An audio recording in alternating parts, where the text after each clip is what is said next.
So let's begin with the holy, or should I say, love triangle of Sarbievius' theory on poetry, or more generally on epigram. There you have the content of my presentation. First, I introduced the aesthetics of Baroque poetry. Then I analyzed some pieces of Poesis Artificiosa, and then try to draw some conclusions. So Sarbievius uses an example of an epigram by Martialis, which talks about a lion playing the hare. That's our fundamentum, our fact. What is controversial about this fact is that in our imagination, lions are voracious. So this image of a playful lion does not agree with our common sense. So we have the disagreeing line. However, this is not a common lion. This is one particular lion, the one that belonged to Emperor Domitian, who was commonly known as Merciful Emperor. So the lion has his master's qualities. Thus, these two images show that two disagreeing facts, images, can agree. We could say that this epigram was chosen by Sarbievius not because it exemplifies best the use of acutum in poetry, but because this epigram works as an example of theory itself and its validation. The other concept in Sarbievius' theory is argutum. It is an ornament to acutum and an artistic effect based on rhetorical figures. Its purpose is to surprise the reader and bring intellectual joy. The second Baroque aesthetic category that needs our attention is visuality, because Poesis Artificiosa is closely connected with images which in our view could be understood as argutum, an artistic effect, flamboyant dress of the poem. So the visual arts had their own criteria. In the works of post-Tridentine theorists, such triangularity is not mentioned as in Sarbievius' theory. Basically, what is lacking is this dissentious aspect. The sacred images must consent with tradition, with historicity, with Christian ethics. There could not be much playfulness or artistic imagination because of their didactic feature. It is to show what really happened and move the spectators' minds towards the contemplation. So although the main feature of both poetry and visual arts is unity between their parts and content, there is a fundamental gap. In poetry, one can expect the unity of partition, while in the visual arts, one can expect the unity of codependent and agreeing elements. So could we see these two approaches of unity adopted in creating Poesis Artificiosa? A good starting point could be Paschasius' compendium to Poesis Artificiosa. He does not talk about acutum, argutum, or unity. In his work, we can find explanations of how to create various kinds of Poesis Artificiosa. Still, the author does not discuss the criteria for evaluating whether the poetry is of high value or not. Let's inspect some of examples he offers in his compendium. This figurative poem imitates the shape of rose. This is a rose-shaped centurion written for an anniversary. The name of the anniversary is celebrant, the occasion, and the gift are read in a spiral from the top of the capital letters inscribed on the petals of the rose. So if you can read it. It says, Johannes Gasparus Grasmüller Jubileus Rosa Pura. So the Jubilee, John Gaspar Grasmüller, Jubilee Pure Rose. The reading starts from the first letter of the name petal, I, moving from petal to petal, also in spiral way. From the ancient times, the Christian tradition, the rose symbolizes love, courtesy, fertility, and honor for the dead. It is the attribute of innocence, so it symbolizes the Holy Mary. Through the Greek myth of Adonis, it symbolizes undying love and resurrection. Through the Asian myth of Mars being born from the rose, it can refer to war and glory. It can also mean exceptional refreshment, freedom, and pleasant state full of joy and hope.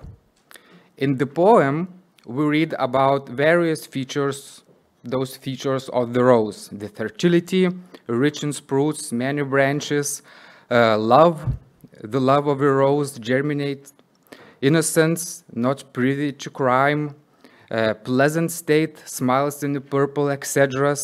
Its militant appearance, she cheerfully triumphs with this armor, resurrection, the rose always prospers.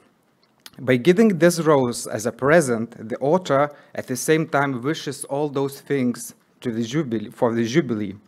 As we can see, the image, form, and the poem, the content, agree with each other. In a way, they complement each other, if not duplicate. The second example is a labyrinth in the shape of a turtle. In the head of the turtle, the text says, a slow-paced turtle, a Solomon's proposal for loquacious philologists, and take heed lest you slip with your tongue. In the body of the turtle, following the true path of a labyrinth, for example, from the center to the very top, then turning right and to the corner, one can read a paraphrase of Solomon's saying, be aware of your tongue that it would not destroy you. And the last phrase is written on the tail. Usually, it's a hasty fall to death. Now, let's break this into pieces. The main theme of the text is about the habit of talking a lot, a love for words. The turtle signifies quiet strength, which can protect from external dangers. The labyrinth and its road can mean immense life with all its challenges, dangers, and mistakes. Then it is moving from the center, as in our example, towards the exit. It means a road from the original sin. The labyrinth symbolizes the soul's victory over the material world, intellects over instincts. Now, let's put all together.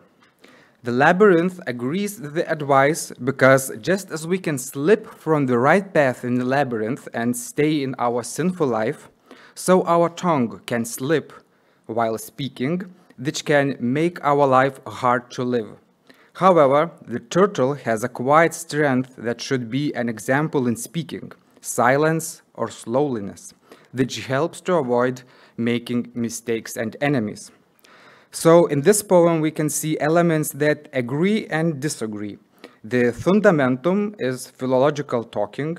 Disantaneum line would be erroneous and deadly, and consantaneum, well considered and protecting.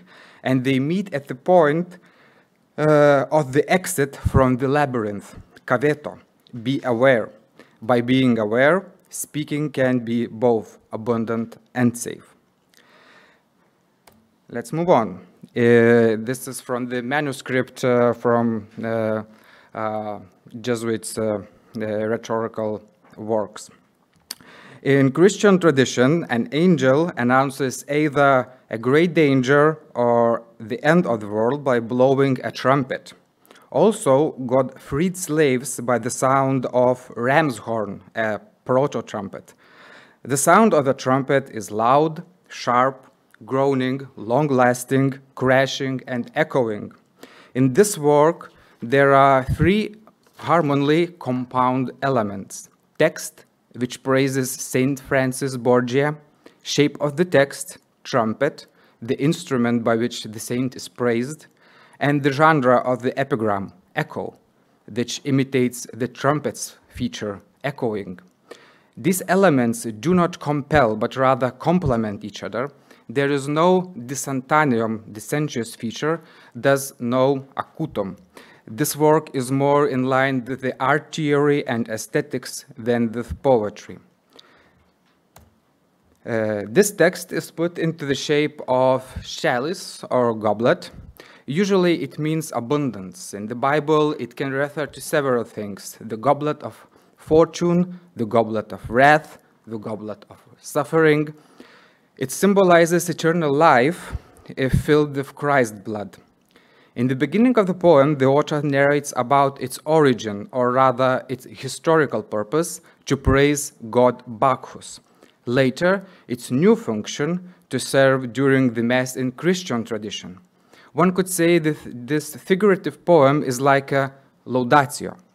The form and the content are directly connected. The poem gets its form from the object it narrates about.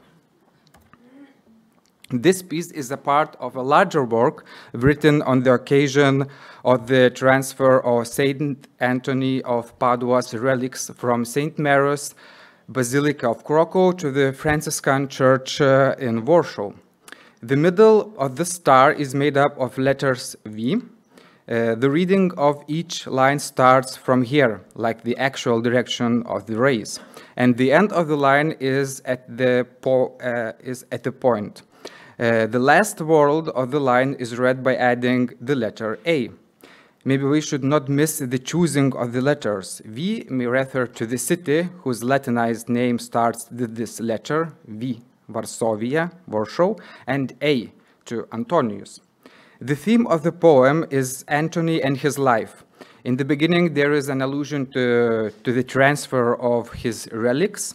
The poem continues with his works, preaching, cultivation of virtues.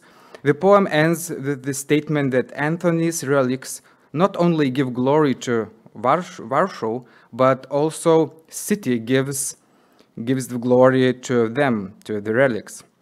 Phosphorus, which is mentioned in the text and in the subscription, is a Greek name of morning star, which announces a new day and symbolizes renewal and eternal return.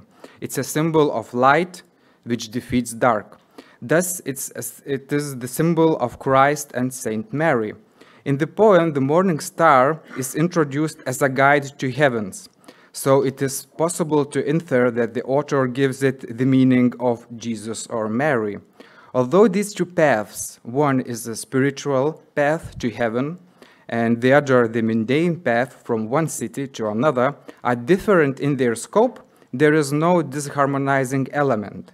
So the author used the common meaning of morning star, and he chose to shape of the poem in direct agreement with the content of the poem. It's a gratulatio for acquiring the office of the bishop. Here we can see the personified rumor which spreads out the name of the addressee across the stars and lands. There is fortune, which recognizes his worthiness of becoming the bishop. Stars and muses, which sing along, which wish long years. Poets and Apollo, who play instruments for the glory of the addressee. The text is not difficult in its symbolic or metaphorical dimension. It's not rhetorically ornamented. We find the motive of applause, of Nestor's longevity, of auspicious times, and of fortune several times. It would be hard to find the acutum in this poem. However, let's turn now to the form of this poem. It's a spherical labyrinth. Besides the earlier mentioned features of the labyrinth, its erroneous paths, sins, dangers, and salvation at the end of it, we can add one other motive: the labyrinth as a popular style of garden architecture during the Baroque epoch. Does this form somehow conceptually interact with the content, or was the labyrinth chosen Without any specific reason, only to impress the reader, form for the sake of the form. Firstly, we can spotlight that the rumor is placed in the middle of the labyrinth, where we should start reading the poem. So the rumor is the subject of the poem, which must find the way out of the labyrinth. But what it finds is not dangers or downfalls of sinful life, but rather its allies that help him to make echoes in the labyrinth about the new bishop. So we find here the labyrinth functioning as a place for entertainment. Thus, gratulatio and the labyrinth do not form the triangle with the acutum on the top. Another labyrinth. In this poem sings about the garden and its blooming in the spring. Here we find Zephyrus, the vine foretelling the spring, Chloris, the goddess of flowers, satyrs and fauns, roses, palm trees, lights of Olympus, rising sun, and the farmer. There are the signs of wild and cultivated nature. They are dancing, being naughty, and entertaining. They are placed in a labyrinth or labyrinth-shaped garden which is destined for visitors' recreation, almost like this piece for readers, because this labyrinth does not rush the reader to seek exit, but rather to stay, to wander across erroneous paths and to find excitement in connecting various squares. So both elements, the content and the form, agree with each other, complement each other. We can find a different interaction between the text and the form in the next piece. Here, the description of wild nature dominates. Eastern lands, open fields, groves, rural places, deserts, mountains, stars. There are a lot of odors, voices, and musical instruments. These are the places inhabited by Charis, Silvanus, Chloris, Minerva, Apollo, and Faun. However, this idyllic, bucolic image of wilderness is placed in the environment cultivated by humans, the labyrinth garden. So on the one of the lines of the triangle, we could put nature, which is tamed by the human's mind, a garden. On the other line of the triangle, we could put chaotic nature. They meet at the top of the triangle in the idea that the nature itself has its order, which is governed by muse in the middle of the labyrinth. Here we can remember heavenly spheres that makes musical sounds, and that labyrinth-shaped garden is chaotic, for it is easy to get lost in it. So we could state that in this piece, the concept of consentanium and disentanium is more elaborated. One version of the labyrinth in which the same phrase, ambages operis disce poeta tui, poet, learn the twists and turns of your work, appears then reading in different directions. For instance, from the center, rise to the very top, and after turning right, go to the corner. This encouragement can be interpreted not only as a universal statement of a course on poetics, saying that the student should learn all the subtleties of the art of poetry, but also as a lesson intended explicitly for the labyrinth, encouraging the reader to work out how to make the meaningful phrase. Okay, my time is up. I leave this for the discussion or later. So the conclusions. The shape of the poem is usually chosen to illustrate the main theme or the main element of the poem. The shape and the content are in agreement with one another. Second conclusion, the form of the poem is chosen in order to make it more sophisticated or artistic, but it does not add a deeper meaning. And the third, the shape of the content collide into one another. They do not agree directly with one another, and the reader must find their common ground, their agreement in disagreement, the acutum. Okay, thank you very much.